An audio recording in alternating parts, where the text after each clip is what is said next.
Bismillahirrahmanirrahim. Assalamu alaikum wa rahmatullahi ta'ala wa barakatuhu, mes chers frères et sœurs.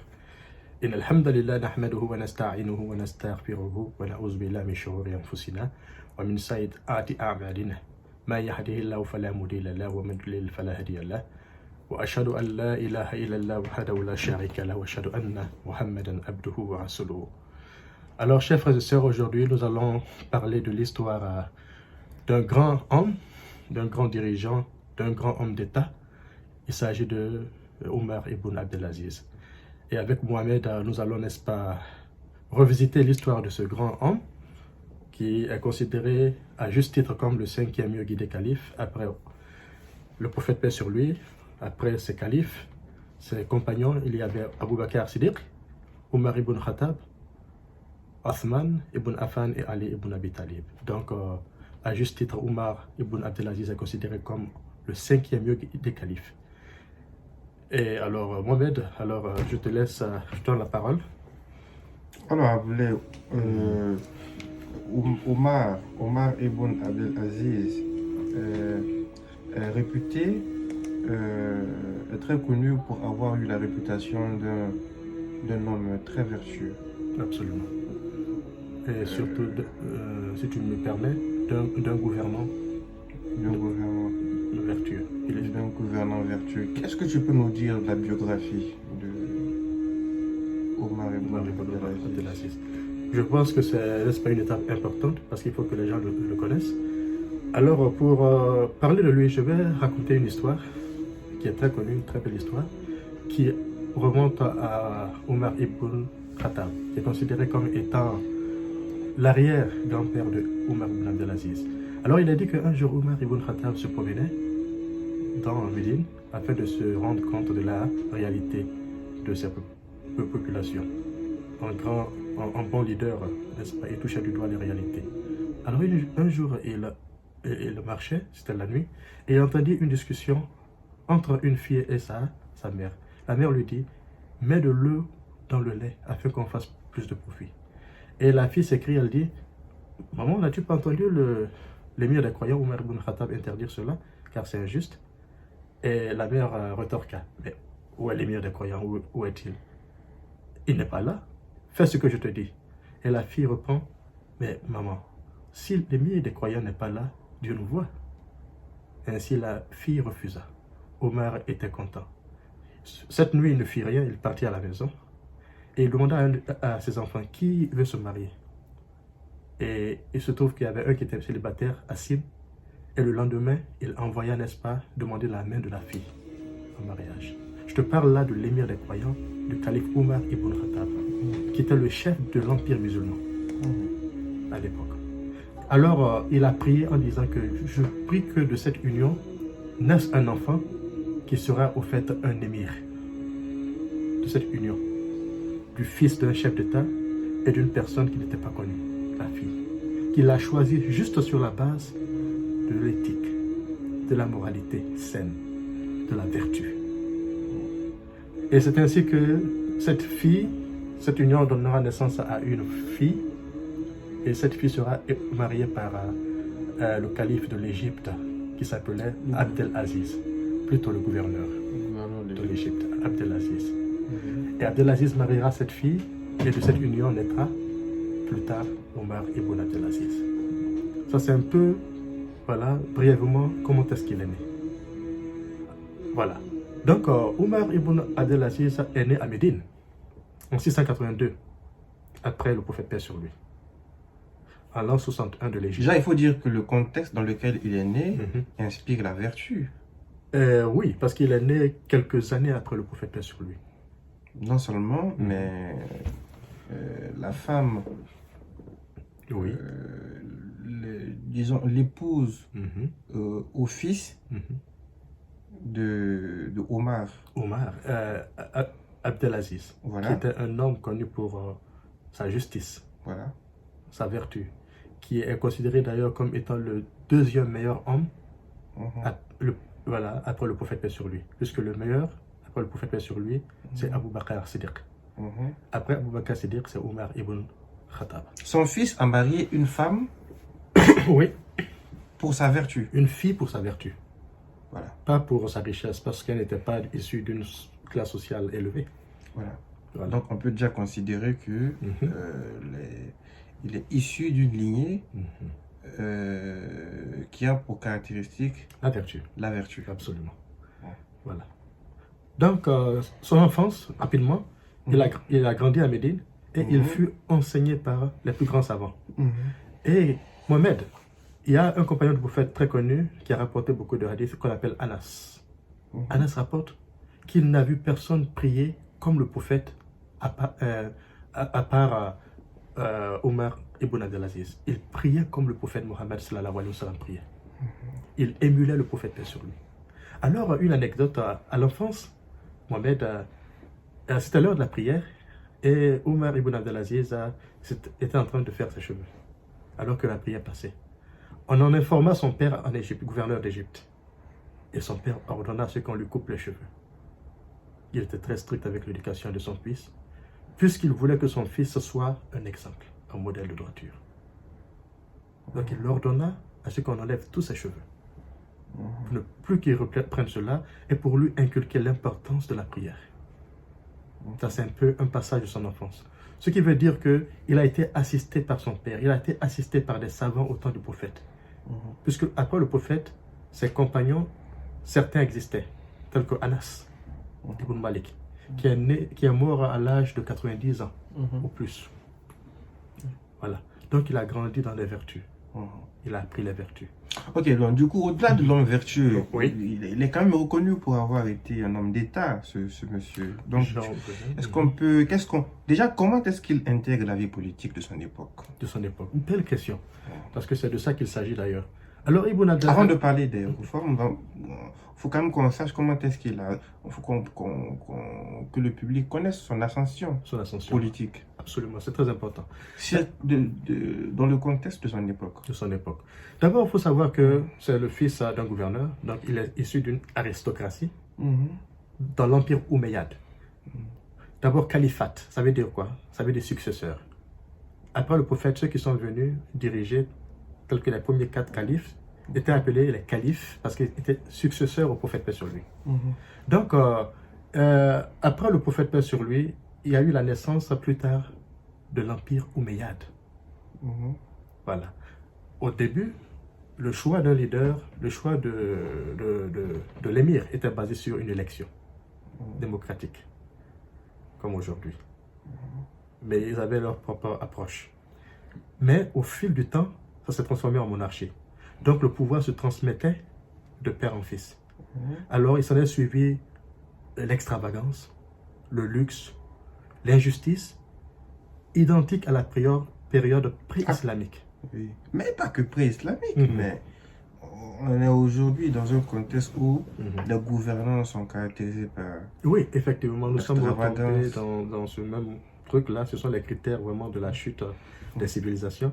Alors pour aller plus vite, parce qu'on n'a pas assez de temps, Omar ibn Abdelaziz alors sera, à la mort de son père, sera appelé par Abdel Malik, qui fut le calife de l'époque.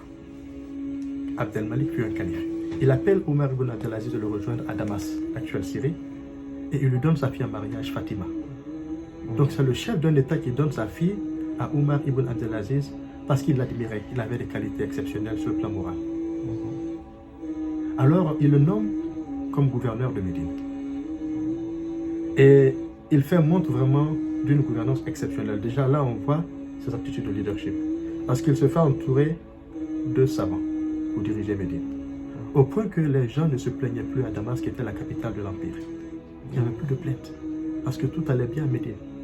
Donc c'est maintenant les gens d'Irak, parce que l'Irak était une région dans l'Empire musulman. Alors les gens venaient chercher refuge à Médine, à cause de la gouvernance de Omar ibn Abdelaziz. Au point que sa bonne gouvernance suscita la jalousie. Le gouverneur d'Irak, qui était Ibn Yusuf, Hajjaj Ibn Yusuf, alors va pousser l'émir des croyants de l'époque, Abdel Malik, d'enlever à sa position Ibn Yusuf, le fils de Yusuf. Le fils de Yusuf, Hajjaj. Donc il pousse l'émir à enlever dans sa position de gouverneur de Médine Omar ibn Abdelaziz. Donc il a été déchu. Il fut déchu de sa fonction. C'est plus tard, après la mort d'Abdelmalik, Abdelmalik fut succédé par qui? Par Suleiman, comme émir de l'Empire musulman, comme calife de l'Empire omeyyade. Et Suleiman était un cousin éloigné à Omar ibn Abdelaziz. Celui-ci le nomme comme gouverneur, encore. Cette fois-ci en Égypte. Donc ce qui veut dire que le jeune homme, à cause de sa bonne gestion, de son leadership, a été gouverneur pendant plus de 20 ans. Et lorsque Suleiman était sur son lit de mort, agonisant, son conseiller... 20 ans, longévité politique. Hein? Longévité politique avant d'atteindre le sommet. Alors, sur son lit de mort, son conseiller lui dit de nommer comme émir Omar ibn Abdelaziz, parce que ses enfants étaient petits et il n'avait pas confiance en son entourage. Directement, il accepta le conseil de son conseiller et il choisit discrètement Omar ibn Abdelaziz comme son successeur, sans que Omar même ne soit consulté. C'est ainsi que, à la mort de Omar, on annonce que le nouveau calife de l'Empire musulman, de l'Empire omeyyade, je pense le 8e ou le 9e, c'est Omar ibn Abdelaziz. Et tu sais comment il a réagi? C'est ce qui est intéressant, Mohamed. Alors il avança vers le peuple, il dit au peuple, il fait un discours, il dit: j'ai été choisi sans qu'on me consulte et sans qu'on vous consulte. Alors si vous choisissez un leader et que vous tombez unanimement sur ce leader, unanimement, je cède le pouvoir et je suis votre décision. C'est ainsi qu'une consultation fut faite, électorale bien sûr, et à l'unanimité, toute la population choisit Omar ibn Abdelaziz comme leur nouveau dirigeant. Exemple d'humilité et de démocratie. Absolument. Aux dames des héritiers dans la ligne de succession. C'est un changement de paradigme. C'est un changement de paradigme politique et même une révolution. Car l'Empire omeyyade a connu une transition, venait de connaître une transition politique. Voilà, donc il accepta naturellement le choix du peuple, parce que c'était le choix de Dieu. Il n'a pas cherché le pouvoir, mais le pouvoir est venu à lui à cause de ses qualités. Et Mohamed, il va entreprendre des réformes extraordinaires. Justement, c'est le but, l'objet de la question. Est-ce que ce monsieur qui est connu pour avoir eu voilà, le statut de grand homme d'État, est-ce qu'il a répondu justement aux aspirations de son peuple à travers des réformes? Quelles sont les réformes qu'il a entreprises? D'abord, l'histoire reconnaît. Sur tout le plan, sur tous les plans. Sur le plan politique, sur le plan économique, sur le plan... quelles sont les réformes de manière générale? Merci pour cette question. D'abord, il faut savoir que Omar ibn Abdelaziz était un homme qui vivait dans le luxe. On dit qu'il a grandi avec la cuillère en argent, tellement qu'il vivait dans le bonheur. Son père était gouverneur, je venais de le dire. Donc, étant jeune, on le connaissait dans les apparats, beaux vêtements, beaux parfums. À distance, on pouvait sentir son parfum. C'était un jeune bon vivant. Avec tous les privilèges liés à son pouvoir. Bien sûr, il faut le rappeler. Oui. Et aussi à sa lignée familiale. Mais lorsqu'il accède au pouvoir, c'est un nouveau homme. Il se débarrasse complètement du luxe et il choisit comme vie l'ascétisme. Il change sa personnalité et sa perception de la vie et choisit d'émuler le prophète paix sur lui. Parce qu'il voulait ramener l'empire au moment de l'avènement de l'islam, quand le prophète paix sur lui était prophète. Donc il a voulu émuler exactement le prophète paix sur lui, avec tous les efforts, tous les sacrifices consentis. Alors qu'est-ce qu'il fait d'abord? Sur le plan politique, il démet de leur fonction tous les gouverneurs injustes. Il retourne les palais et les maisons de luxe au trésor public. Lui-même, Omar ibn Abdelaziz, ne vit pas au palais, mais il vit dans une maison, dans une chambre. Un exemple d'humilité. Il ordonne à sa femme, Fatima... D'humilité, de vertu surtout. Et de vertu. Il ordonne à sa femme, Fatima, fille, princesse, fille d'un calife, de retourner, si elle veut vraiment qu'ils restent ensemble et qu'ils vivent ensemble, de retourner tous ces bijoux que son père lui avait donnés le jour de son mariage. Ces bijoux en or et en diamant. Dans le cas échéant, il la divorce. Et celle-ci, en femme vertueuse, dit au calife, je te préfère au bijou. Je veux que tu sois un homme du paradis. Et elle abandonne. Elle ne dit pas que je suis femme d'un calife, d'un émir. Elle ne se vante pas de cela, mais elle suit la piété. Le chemin de la Le vertu. chemin de la vertu. Et c'est ainsi que Omar ibn Abdelaziz effectue des réformes économiques que je vais citer. Il y avait eu des réformes fiscales qu'il a effectuées. Il y avait eu des réformes d'impôts. D'ailleurs, c'est en son temps qu'il y a eu une réforme de l'impôt. Alors, qu'est-ce que Donc ça sur veut le plan fiscal, on peut retenir la réforme des impôts.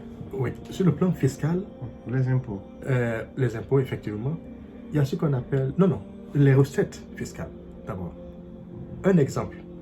Le grand historien et le grand commentateur du Coran, Ibn Kathir, a dit que seulement la région de la Perse, qui avant avait des recettes fiscales qui étaient estimées à 28 millions de dirhams, cette région seulement apportait à l'Empire musulman, tu sais combien? Au temps du calife, 128 millions. Donc 4 fois. Donc ils mobilisaient 128 millions de recettes fiscales. Ça c'est énorme. Que dire des autres parties de l'Empire? Car en termes de stratégie, de géostratégie, l'Empire a connu une expansion. Il faut savoir que les puissances c'était où? C'était Médine et Damas, n'est-ce pas, la capitale de l'Empire. Mais avec la venue de cet homme, ça s'est étendu, les puissances s'est étendue en Perse et en Égypte. Et pourquoi cette extension? C'est parce que les gens venaient en masse dans la religion de Dieu, se convertissaient. Et quand ils se convertissaient, il y avait, n'est-ce pas, ici, une baisse dans l'impôt, ce qu'on appelait la jizya. Ah, c'était la taxe, l'impôt que devaient payer les non-musulmans qui vivaient dans l'Empire musulman.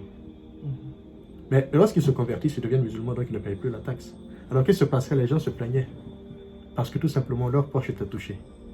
Ils venaient se plaindre, ah, les taxes ont diminué, les impôts ont diminué. Et tu sais quelle fut la réponse de Omar?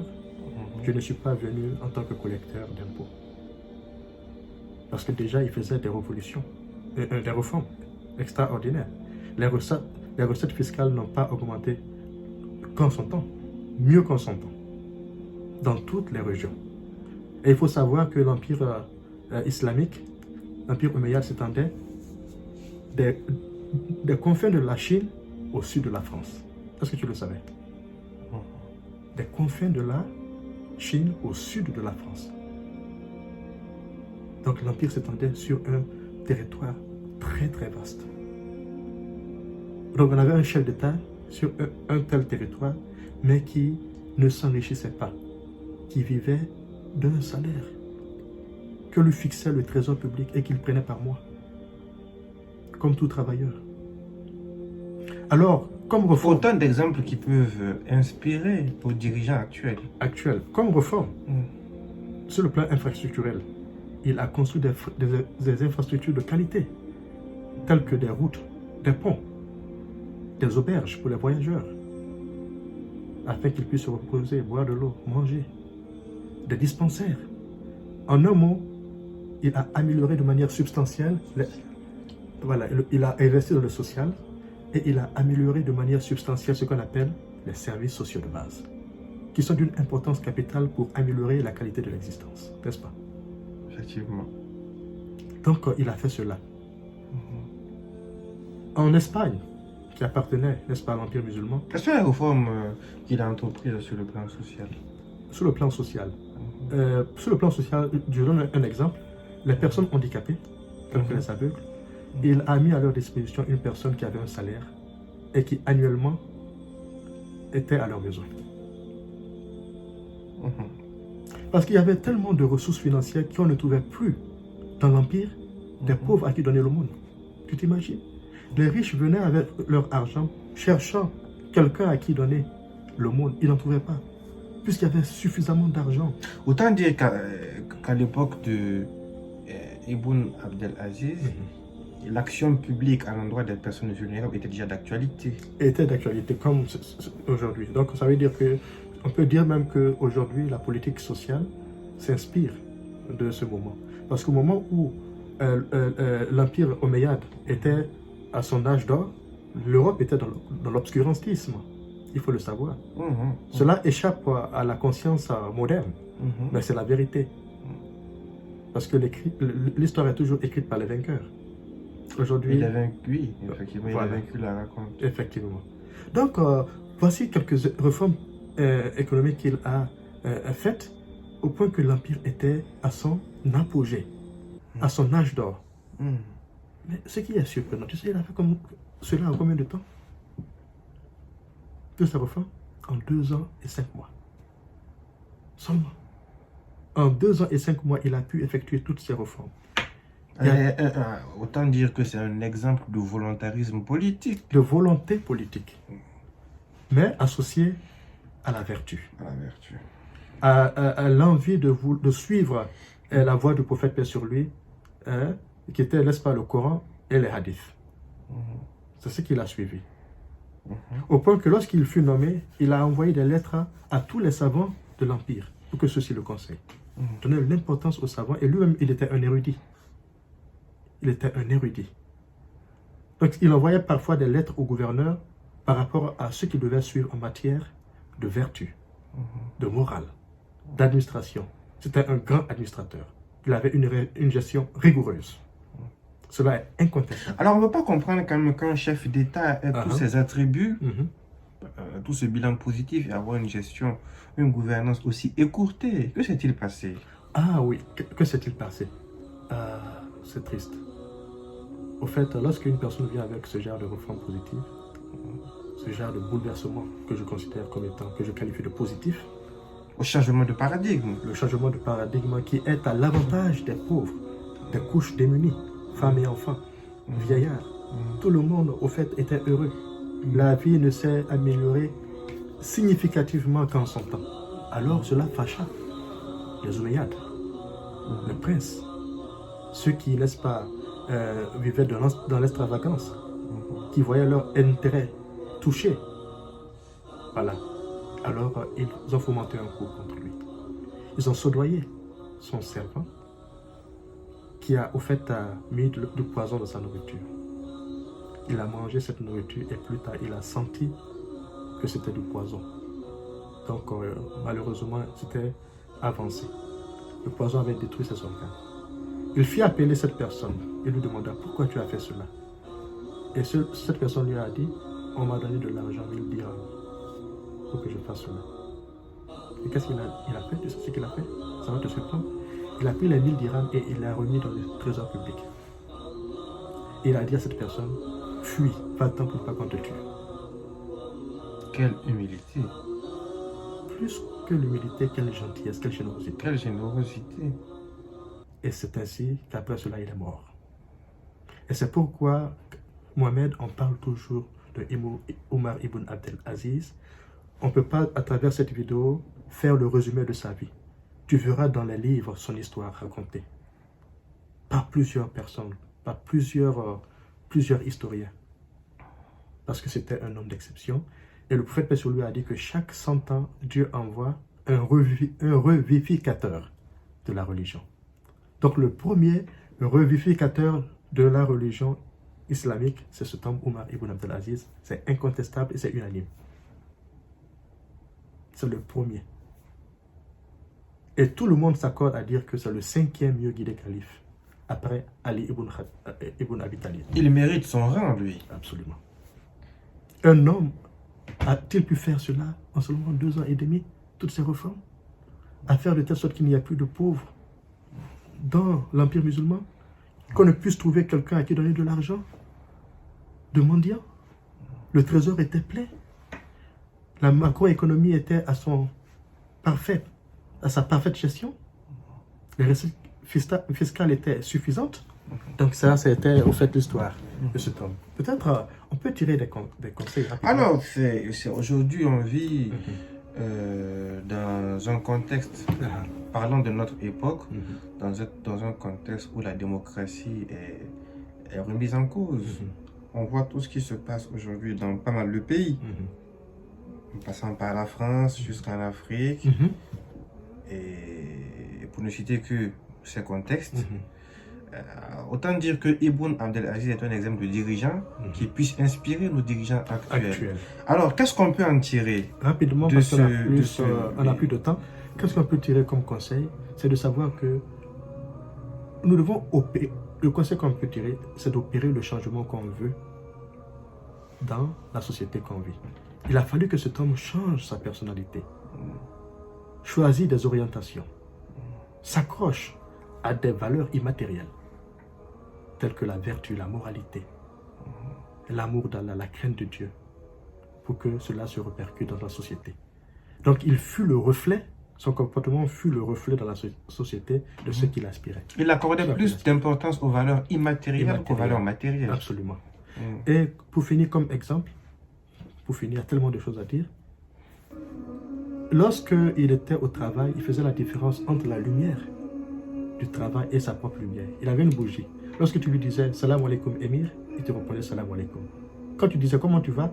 il était la bougie qui appartenait à l'État et il allume sa propre bougie, qui était comme l'électricité aujourd'hui. Pour distinguer les biens publics des biens privés. C'est à ce point qu'il était un homme qui avait une gestion vertueuse. On lui demanda un jour, sa femme, c'est la fête musulmane. Les enfants viennent se plaindre, papa, on n'a pas d'habit. La femme se plaint. Donc elle ne veut pas vraiment se sentir humiliée alors que les autres voilà, ont leurs enfants bien habillés.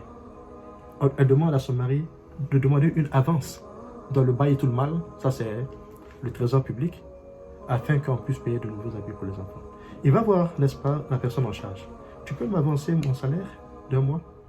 Et la personne honnête, parce qu'elle a été enseignée, elle a reçu des enseignements moraux plutôt, de la part de ce grand dirigeant. La personne lui demande, le conseiller financier, est-ce que tu peux me permettre d'être en vie dans un mois? Il a réfléchi, il dit non. Il dit alors, ça sera peut-être dangereux de prendre une avance sur ton salaire. Il va pleurant dire à ses enfants, les enfants, voulez-vous que votre papa rentre au paradis ou pas? Ils disent, on veut que tu rentres au paradis. La fête arrive, les enfants n'ont pas les habits. Ça lui fait mal. Mais il veut être juste, il ne veut pas manger de l'argent illicite. Et son fils lui dit, papa, ne pleure pas. On voit que tu es un homme juste. Son fils a pu répondre comme ça parce qu'effectivement, il a inculqué de bonnes vertus à ses enfants. Et une dernière chose, il s'agit ici d'une personne qui va le voir et lui dit, mais tu n'as rien laissé comme héritage à tes enfants, à tes filles, particulièrement. Il lui dit que je leur ai laissé la vertu. Et Dieu se porte garant des enfants des vertus. 7 filles qu'il avait. Et à sa mort, c'est vrai, il n'avait absolument rien laissé comme héritage financier, mais toutes ces filles ont été mariées par des princes. C'est quelque part une récompense de Dieu. De Dieu. Donc, capitaine Mohamed, il y a tellement de choses à dire. On va s'arrêter ici, c'est 28 minutes. Alors, ça, c'est l'histoire de Omar ibn Abdelaziz. Un exemple atypique, un modèle pour la gouvernance actuelle. Et je pense qu'on peut en tirer beaucoup de leçons. Donc, j'invite tout le monde à continuer à lire sur lui, car il y a beaucoup de choses à apprendre. Merci Abdoulaye pour ce petit résumé sur ce personnage emblématique. Merci. À bientôt pour une nouvelle histoire. Merci, merci. Et à bientôt tout le monde. Bonne rupture. Merci.